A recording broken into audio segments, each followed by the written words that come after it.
Abra sua Bíblia em Romanos, carta de Paulo aos Romanos, no capítulo 1.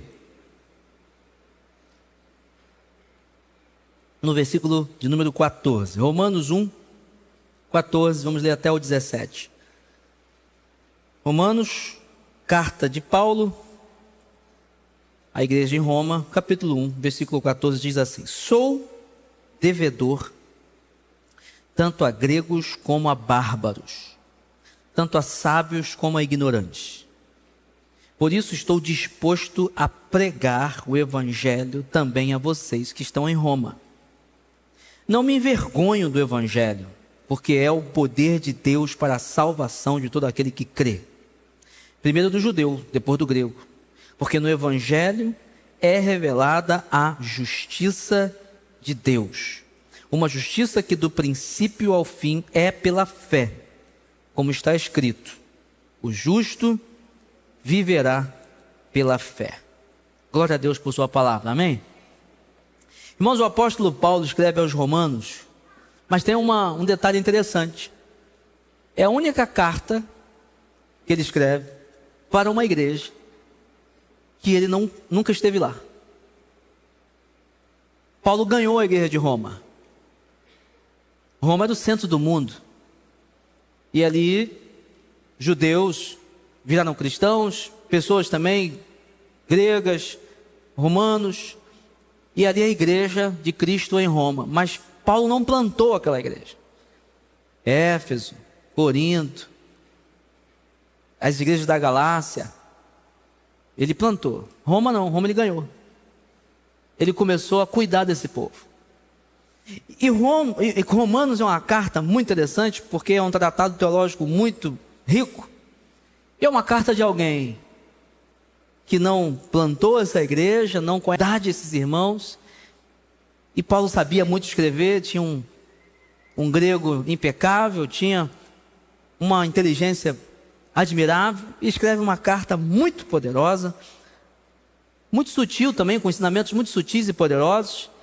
E nesses versículos aqui, ele começa declarando algo muito importante e poderoso. Ele logo diz no primeiro versículo que nós lemos, no versículo 14, diz: Sou devedor. Devedor de quê? Não de dinheiro, não de favores, mas ele diz devedor do evangelho. Paulo entende que quem foi alcançado pela graça foi alcançado por um senso de responsabilidade. Por exemplo, quem é pai, quem é mãe, foi alcançado por um senso de responsabilidade também.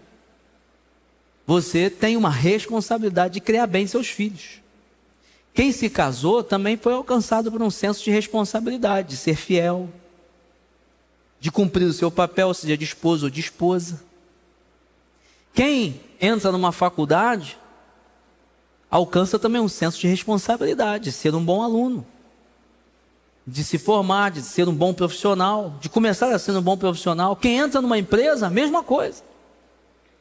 Paulo está falando aqui que ele foi alcançado pela mensagem do evangelho e entendeu que se tornou um devedor, assumiu uma responsabilidade.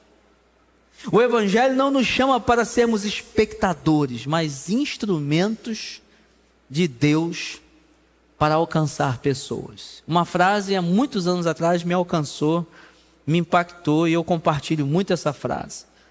Um amigo meu, um irmão, disse certa vez: o evangelho não é para mim, o evangelho é para o outro. Porque eu já fui o outro de alguém, e quando ele me alcançou, agora eu tenho a responsabilidade de alcançar outros também. Nós somos uma igreja que acredita que somos instrumentos para alcançar pessoas, gerando vida. Uma igreja viva, relevante, que entende que foi chamado para isso. Para ganhar, para cuidar, para treinar pessoas, para enviar pessoas. Cumprindo o que Jesus falou em Mateus 28. Ide por todo mundo, Mateus 28, 19, né? Depois no versículo 18 ele dizer que tem toda a autoridade sobre todo o céu, sobre a terra, sobre o universo. Ele diz: ide por todo mundo, fazer discípulos de todas as nações, batizando em nome do Pai, do Filho e do Espírito Santo, e ensinando-os a cumprir tudo aquilo que eu vos ordenei. Ou seja, ganhe, cuide, discipule, envie. Paulo, quando chega para Timóteo, 2 Timóteo 2, ele fala assim: Timóteo, aquelas palavras que você me ouviu dizer na frente de muitas pessoas, então, pega essas palavras, encontre homens fiéis, compartilhe essas palavras com esses homens fiéis, para que eles também encontrem outros homens e compartilhem essas palavras. Vontade de Deus. Porque Paulo entendeu isso. Um senso de dívida ou de responsabilidade com o Evangelho. E o que nós aprendemos com Paulo então sobre o Evangelho? Primeiro, ele gera em nós, ele gera e nos entrega um chamado e uma responsabilidade. Todo cristão, ou seja, foi alcançado pelo Evangelho, através desse fenômeno, foi gerado dentro dele um chamado e foi entregue uma responsabilidade. É claro que durante os cultos nós temos momentos de intercessão. Venham ao altar, ore aí no seu lugar, se ajoelhe, peça ao Senhor, peça um emprego, peça a cura, peça um pedido aí, entregue um pedido que você quer muito receber de Deus, uma bênção. Faz parte. O próprio Deus, Jesus falou: pedi, dar-se-vos-á, bateis, abrir-se-vos-á, buscar e encontrareis. Faz parte. Deus quer esse relacionamento, sim. Mas essa não é a parte principal da essência do Evangelho. Esse não é o objetivo final de Deus quando Ele nos alcançou. O próprio apóstolo Paulo, em Filipenses 1, 21, chega à conclusão que todos nós devemos chegar. Ele diz: morrer é melhor, morrer é lucro, e viver é Cristo Jesus. Porque a melhor coisa que tem nessa vida é conhecer a Jesus, como ele depois fala em Filipenses 3, considerando tudo como esterco, comparado ao sublime conhecimento do Senhor Jesus. Então, quando o Evangelho chega na gente, ele chega e nos entrega um chamado. Todo cristão, todas as pessoas que frequentam a igreja, receberam Jesus Cristo, elas têm que ter esse entendimento. Você tem um chamado. E chamado gera responsabilidade. E se nós queremos ser pessoas íntegras, nós precisamos respeitar e honrar a responsabilidade que recebemos. O que você tem feito com a responsabilidade que você tem em ser cristão? Você é devedor. Como Paulo falou, sou devedor do Evangelho, lá no versículo 14. Pois sou devedor tanto a gregos, como a bárbaros, como a sábios, como a ignorantes. Ou seja, eu devo isso. Eu tenho essa responsabilidade, esse chamado. Eu preciso compartilhar com as pessoas. Hoje mesmo uma pessoa falou comigo: pastor, não, vamos honrar isso aí, que eu não gosto de dever nada, eu não gosto que eu tenho que pagar, eu pago na hora, eu não gosto de ficar, esse negócio de esperar, se tem que pagar eu pago. Glória a Deus, tem que ser assim mesmo, mas tem que ser assim também com o Evangelho. Não podemos perder tempo. Ele me alcançou, então eu tenho também que compartilhar com outras pessoas. Eu tenho uma responsabilidade, eu sou homem, sou mulher que cumpre minhas responsabilidades. Não é assim que a gente escuta de muitas pessoas? Não, eu cumpro com a minha responsabilidade. Se tem que fazer, eu faço. Então, nós temos que cumprir com a responsabilidade do Evangelho. Nós recebemos, somos devedores. Devemos levar o Evangelho a ser conhecido às pessoas. Deus não faz acepção de pessoas. Quando você olha para Jesus Cristo, é interessante uma evolução que acontece em João. João 3, ele se encontra com uma pessoa. Quem? Nicodemos. Um fariseu, mestre da lei, sábio, alguém muito inteligente, respeitado na sociedade. Jesus vai lá e atende Nicodemos, fala com ele, fala sobre o novo nascimento, fala sobre nascer da água, do Espírito. Diz para ele: poxa, Nicodemos, você não conhece essas coisas, você conhece tantas coisas da terra, não conhece do céu, você precisa de Jesus, de mim, né? Você precisa de Deus. Ou seja, um homem poderoso, conhecedor, e ele dá tempo a esse homem. João 4, Jesus diz para os seus discípulos: nós temos que passar por Samaria. Por quê? Porque tem uma mulher lá, samaritana, que eu preciso encontrar. Mas quem é essa mulher? Uma mulher que já teve 5 maridos, o 6º agora não é dela, rejeitada, porque estava indo pegar água meio-dia, debaixo do sol, sozinha, porque não andava junto com as outras mulheres. Mas Jesus se importou com essa mulher. Se encontrou com um homem respeitado, que tinha dinheiro, recursos, muita inteligência, boa família, mas se encontrou com uma mulher rejeitada, que talvez eu e você não daríamos muita bola. Jesus passando por um lugar, multidão apertando ele, ele olha para aquela árvore, vê um pequenino, Zaqueu. Ô Zaqueu, desce depressa aí que eu vou cear na tua casa hoje. Quem era Zaqueu? Cobrador de impostos, um homem que não era muito bem quisto pela sociedade não, passava a mão ali no dinheirinho dos outros, tinha uns cambalachozinhos lá, porque ele mesmo reconheceu isso. Mas Jesus fala assim: eu atendo o fariseu, respeitado, íntegro, inteligente. Eu vou atrás da rejeitada, que já teve muitos maridos, que tem vergonha. Eu vou atrás dos ladrões também. Eu vou atrás da prostituta.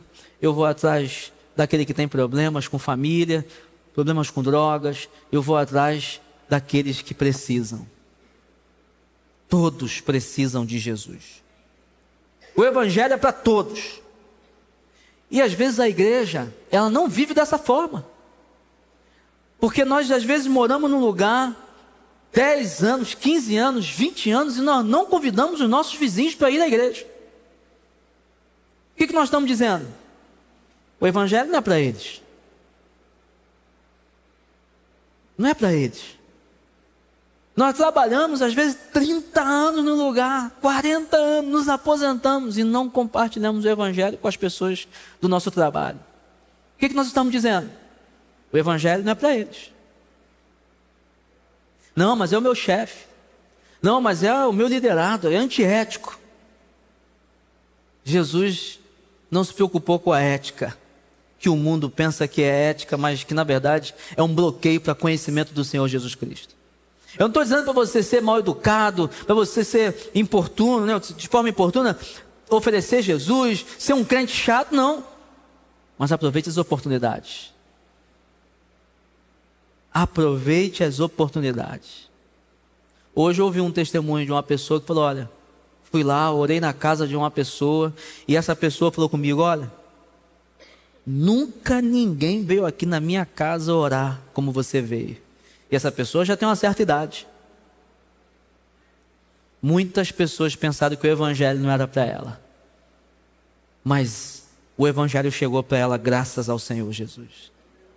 Jesus veio para os que estão doentes. Como ele falou, não vim para os bons, vim para aqueles que estão doentes. Não vim para os sãos. Eu vim porque todos precisam de cura. Imagina só um hospital que só atende quem já está saudável. Imagina só. Você vai no hospital.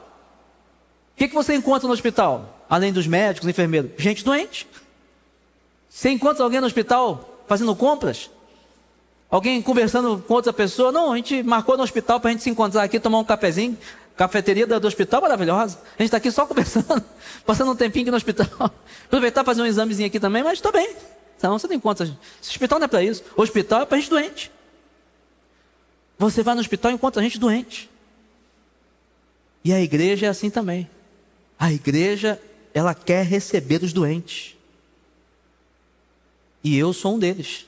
Sou um que precisa de cura do Senhor constantemente. Precisa da unção do Senhor, de bênção, do toque de Cristo. Porque se Deus não estiver tocando na minha vida, eu vou perecer por causa da minha doença, o pecado. E é a sua doença também. Nós precisamos crer que temos um propósito. Sua célula é um campo missionário. Sua casa pode ser um lugar de salvação. Sua mesa pode ser um lugar de cura e transformação. Já pensou nisso? A mesa da tua casa. A mesa da tua casa, você come comida boa, que você senta ali com a sua família, tem momentos legais. Essa mesma mesa pode ser uma ponte, onde você vai ajudar casais a serem restaurados, filhos a voltarem para casa, pessoas a encontrarem Jesus.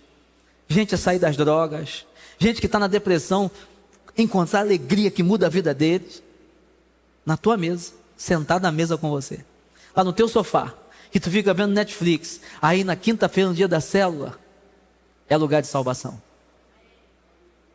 É isso que Deus quer da gente. Se Jesus te alcançou, alguém de perto de você precisa ser alcançado também. Quem foi alcançado pela graça se torna responsável por alcançar outros. É claro, quem convence é o Espírito Santo, mas ele quer compartilhar essa responsabilidade com a gente. Segundo lugar, o que a gente aprende aqui com Paulo sobre o Evangelho? Ele quer que estejamos prontos para cuidar das pessoas. Versículo 15 diz: por isso, quanto a mim, estou pronto.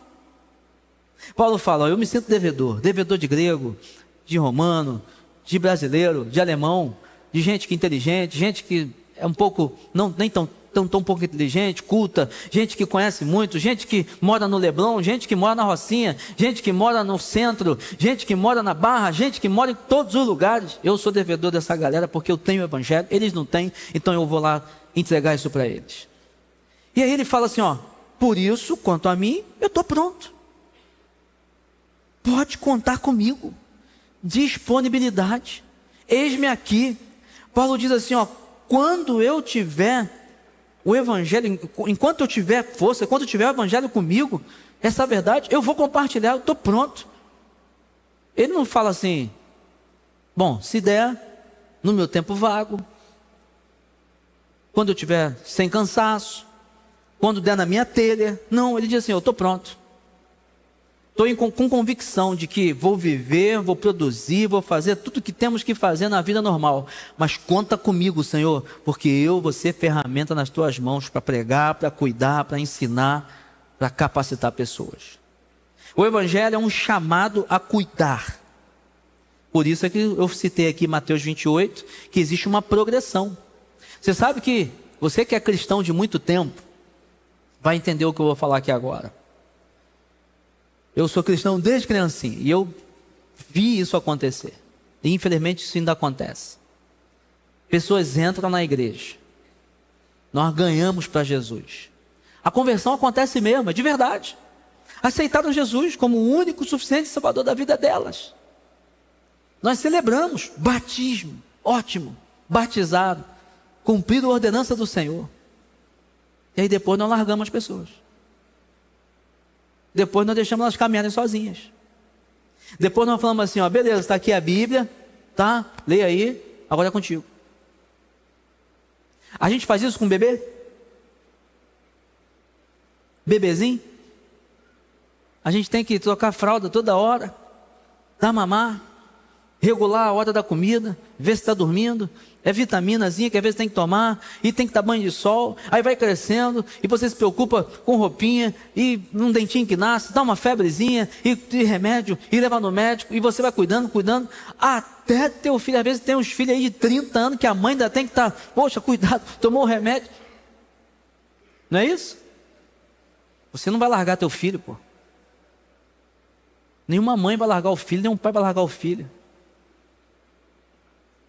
A caminhada cristã é a mesma coisa. Há uma progressão: ganhar, cuidar da pessoa, consolidá-la no Evangelho, treinar essa pessoa, ensinar. Vamos sentar aqui agora, já que você está podendo comer comida sólida, não é assim que Paulo fala lá em 1 Coríntios 3, que ele até reclama com os irmãos de Corinto. Ele fala assim: poxa, quando é que eu vou poder dar comida sólida para vocês? Estou a fim de comer uma rabada com vocês, um mocotó, um negócio, uma feijoada boa, e aí vocês estão só querendo comer mingauzinho, pô. Vamos crescer, né? A minha filha mais nova tem 1 ano e 3 meses, aí tem que dar aquela comidinha já bem pastosazinha, às vezes um pedacinho de, né, já de carne ali pequenininho, porque pode engasgar. O organismo não está pronto ainda.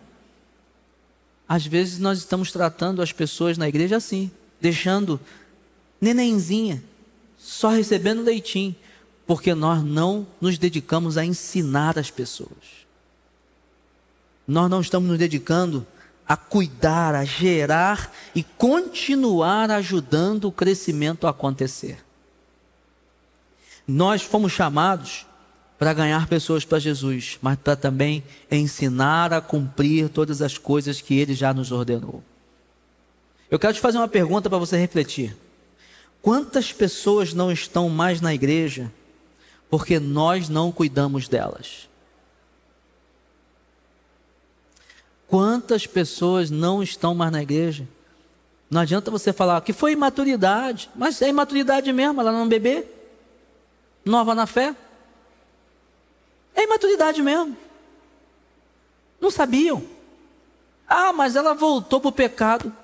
Pode ser que ela tenha voltado porque nós não conseguimos explicar para ela que aquilo é pecado mesmo, que ela não podia voltar para aquilo, que havia coisa melhor. Talvez nós não conseguimos mostrar para ela, olha, esse é o caminho bom. Não, nós deixamos ela perdida na multidão. Nós não nos preocupamos com uma ovelha perdida. Nós não nos preocupamos com um olhar turvo, que precisava de um segundo toque. Nós não nos preocupamos que ela talvez não estava escutando direito, não estava entendendo. Quanta coisa eu falo aqui do púlpito e você não entende. A verdade é essa, você não entende. Por que eu falo isso com muita certeza? Porque eu já estive aí também e não entendia muita coisa. Ia para casa, não, culto maravilhoso, palavra boa, mas vai aplicar o que na tua vida? Às vezes não aplica nada, porque não entendeu nada. Aí nós temos as células. A célula, você assiste o culto de domingo, presta culto, aí na célula você consegue debater, discutir, falar, mastigar, e aí ingerir com mais propriedade. Aí tem o discipulado. Pô, não, eu ainda tenho uma dúvida. Ô Mateus, nós precisamos conversar, cara. O pastor disse aquilo, eu estou lendo a Bíblia aqui, mas não entendi esse negócio. Você tem como me explicar? Não, pô, é sim, ó, é assado. Ah, essa semana passada agora o irmão, até de outra igreja, já foi da nossa, mas está numa igreja filha nossa, me mandou um vídeo.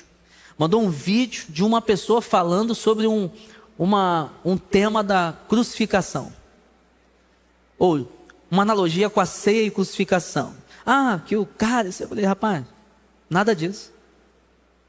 Expliquei para ele, li versículo, provei, falei sobre teologia, ele... Nossa, pastor, estava acreditando nesse vídeo.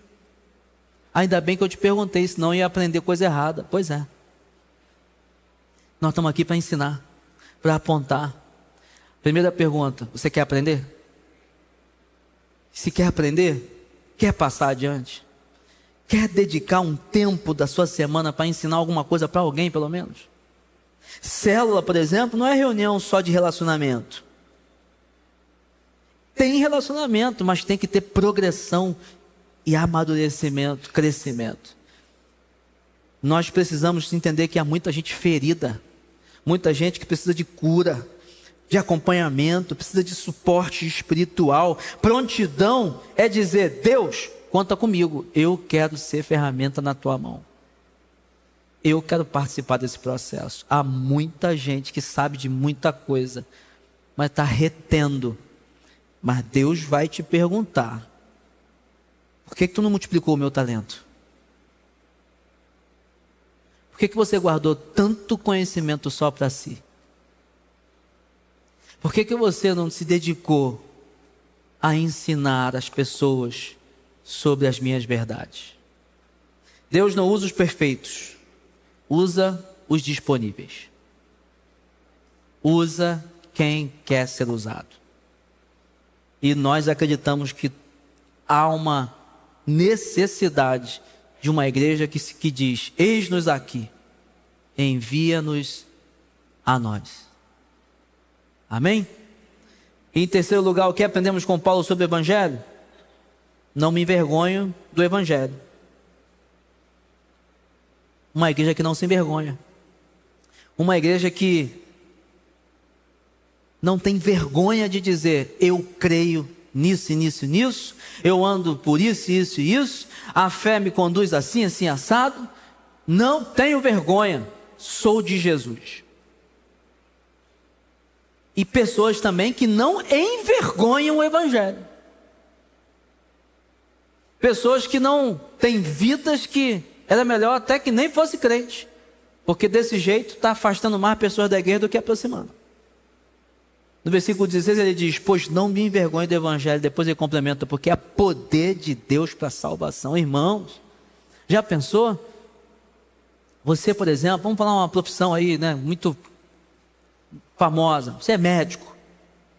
Você é médico. Aí você está numa reunião, está conhecendo pessoas. Aí, não, você é o quê? Não, sou advogado, sou engenheiro, sou, sei lá, contador. Aí você, pô, estou com vergonha de falar que eu sou médico. Com vergonha? Por quê? Você tem uma profissão legal, rapaz, você ajuda pessoas a serem curadas, a terem vidas melhores, a entender o que está acontecendo com a tua vida. Você tem vergonha disso? E outra, se você falasse, poxa, eu sou médico, talvez alguém ia falar, poxa, eu estou precisando de uma consulta, alguma coisa, você me encaminha alguma coisa, você me ajuda, onde eu posso encontrar ajuda? Talvez você poderia ajudar alguém. Não, sou advogado, mas não vou falar para ninguém não, que eu tenho vergonha daquilo que eu sou. Que isso, rapaz? Você já pensou nisso? Você não pode ter vergonha de algo bom que pode ajudar pessoas, nem que você pense assim, não, eu sou advogado, vou falar, porque podem precisar do meu serviço, me contratar, eu preciso disso. Não, eu trabalho numa grande repartição pública, eu sou empresário, eu sou vendedor, sou corretor. Você tem que ter coragem para falar quem você é. Por quê? Sou corretor, se alguém precisar de alguma casa, tem para vender, um apartamento. Posso indicar, posso ajudar, não é isso? Não posso ter vergonha não, porque pessoas precisam de mim também. E aí, Paulo fala o seguinte: não, eu não posso ter vergonha do evangelho. Por quê? Porque eu estou com dinamite ambulante na mão. É poder de Deus, é dunamis, é um negócio explosivo. E as pessoas precisam, então eu tenho que contar para todo mundo. Eu não posso me envergonhar, porque elas precisam do evangelho. Se eu me envergonho, se eu me escondo, se eu não tenho coragem de falar que eu sou de Jesus, eu estou negando Jesus e negando as pessoas de alcançarem aquilo que pode mudar a vida delas. Um grande pastor amigo meu que já faleceu, um dos grandes responsáveis por eu estar aqui como pastor da Atitude Zona Sul, pastor Renato Alberney, já falecido, era o pastor da Missão Atitude então, quando eu vim para cá. Ele um dia falou para mim assim: Vini, nós podemos ajudar as pessoas de muitas formas. Nós podemos ajudar a conseguir um emprego, a ficarem curadas de uma doença, a conhecerem alguém, a conseguirem uma casa, a aprenderem alguma coisa de área acadêmica. São coisas excelentes. Mas tudo isso vai passar. Agora, quando nós ajudamos uma pessoa a conhecer Jesus, isso é para a eternidade. Então como é que eu vou me envergonhar de algo que vai ajudar as pessoas para a eternidade? Como é que eu vou me envergonhar de algo que vai ser um poder avassalador na vida das pessoas, uma transformação total? Uma igreja viva e saudável é formada por crentes que não se envergonham do evangelho e não o envergonham. As pessoas não rejeitam o evangelho, presta atenção nisso. Elas rejeitam o mau testemunho dos evangélicos. Uma igreja precisa ser como uma orquestra sinfônica, ou algo mais até perto da gente, uma banda já viu essas bandas assim, tipo de escola marcial, ou até de escola de samba, umas bandas assim que você, ao passar e escutar esse negócio, todo mundo para. Você pode até não gostar, mas você, caramba, tá tudo certinho, né? O teu ouvido, porque nós somos musicais, todos nós somos musicais. Quando você ouve uma banda bem tocada, certinho, uma sinfônica, você está passando, você escuta, você para, caramba, legal. Você pode não gostar do ritmo, mas você sabe que aquilo ali está sendo bem feito. Infelizmente, muitas igrejas não têm construído um som agradável com a sua conduta. Porque quando você pode até não ser músico, mas quando alguém desafina, toca uma nota fora, você identifica. Saiu alguma coisa errada aí, não sei o que foi, mas tá errado. Ficou esquisito o louvor, né? Hoje não, ficou bonito. Você identifica. Infelizmente, pessoas lá fora podem estar escutando um ruído saindo da igreja, ao invés de uma música agradável, um som agradável, harmonioso, para atrair essas pessoas para perto e podermos então revelar o poder do Evangelho. Quando o Evangelho é vivido, ele convence mais do que 1000 argumentos.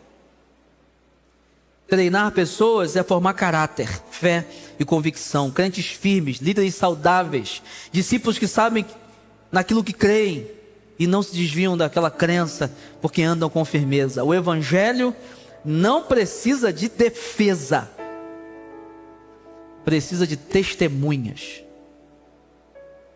precisa de pessoas que levem adiante, que mostrem como é ser evangélico. Porque quando o Evangelho está vivo em nós, ele se torna irresistível através de nós.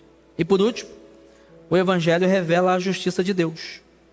Versículo 17, Paulo fala: o justo viverá por fé. Essa justiça não vem do esforço humano, mas da obra de Cristo na cruz. Porque Jesus, ele fez justiça na cruz, ele pagou. Éramos devedores por causa do pecado. Tinha uma dívida. E a ira de Deus estava destinada a nós. Aí Cristo vem e paga, faz justiça. Está pago, Senhor. Mas quem fez justiça não devia coisa alguma. E por isso o Evangelho, através de nós, mostra que nós somos justificados e podemos viver pela fé naquele que não tinha pecado, mas morreu por quem estava morto. Eu e você. É isso que o Evangelho mostra, que é a justiça.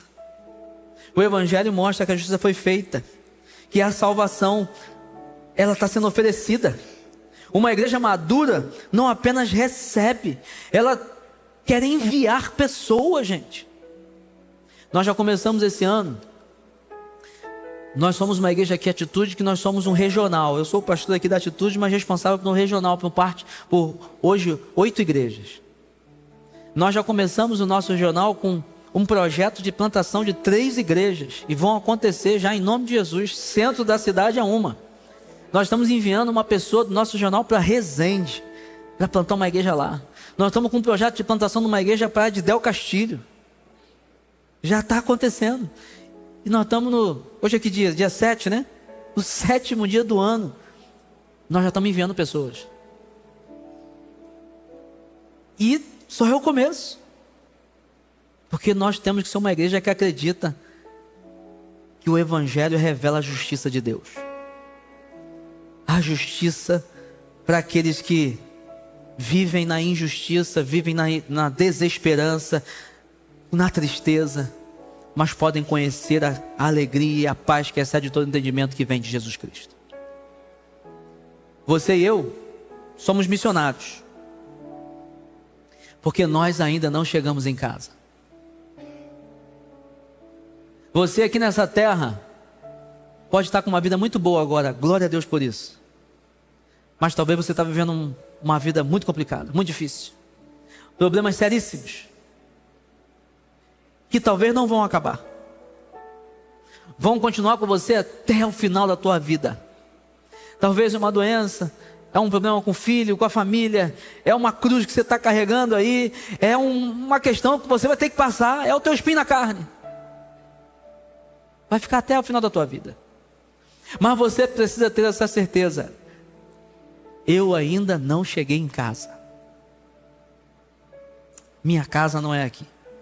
Conta-se uma história de um casal de missionários que gastaram mesmo, como nós cantamos aqui, gastaram a vida no campo missionário fora do país de origem. E já ficaram velhinhos. Não tinha mais como ficar, chegaram umas doenças, precisavam voltar e voltaram. Se aposentaram do campo missionário, voltaram para casa. E eles, décadas passadas, pegaram um navio, uma longa viagem de navio, chegando perto do porto da sua cidade, seu país. Eles viram um alvoroço lá e caramba, muita gente para receber o navio, o que está acontecendo? Bandeira, cartazes, e eles começaram a... Ai, descobriram. Uma pessoa muito famosa estava no navio também. E eles por um tempo pensaram assim, poxa, pensei que era para mim. Eu pensei que era a igreja celebrando a nossa volta. Pensei que eram nossos amigos, porque nós estamos voltando do campo missionário como vitoriosos. Mas a verdade é que não tinha ninguém para recebê-los. Eles desceram daquele navio, foram para casa e ficaram tristes. E a voz do Espírito Santo falou para eles assim: por que vocês estão tristes? Vocês ainda não chegaram em casa. Quando vocês chegarem em casa, haverá uma celebração pela chegada de vocês.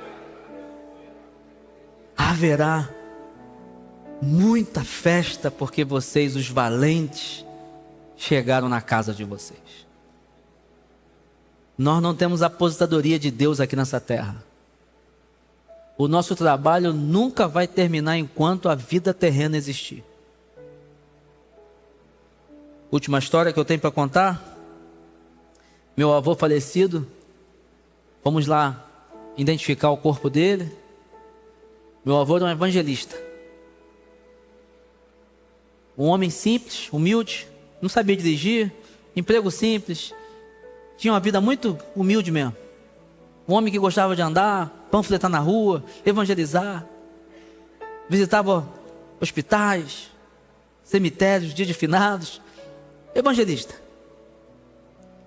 Não pregava em púlpito, mas pregava nas ruas. E aí ele faleceu. Fui lá pegar as coisas dele, e aí uma faxineira, muito sem graça, vendo a gente, olhou: dá licença, vocês são parentes do seu Joel?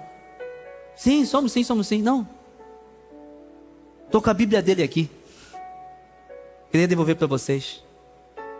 Aí meu tio, né, o filho dele, estava lá, pastor também, pastor de uma igreja em Jacarepaguá, pastor Renato, falou assim: mas por que você está com a Bíblia dele? Porque ele estava lendo para mim e ele deu a Bíblia dele para mim. Meu avô estava no leito de morte, batimentos ali bem fraquinhos, mas evangelizando, pregando a palavra do Senhor. Nós temos vida. Nós somos devedores. Precisamos pregar o Evangelho do Senhor. Eu quero lançar um desafio para você que está aqui hoje, está me assistindo. Eu não vou fazer um desafio para o ano, não. Vou fazer um desafio para o mês. Que esse mês de janeiro, nesse mês, quem você vai ganhar para Jesus? Você vai falar de Jesus para quem? Com esse sentimento de devedor que Paulo tinha aqui. Quem vai ser alcançado? Quem vai ser o outro na tua vida? O Evangelho que te alcançou vai alcançar quem?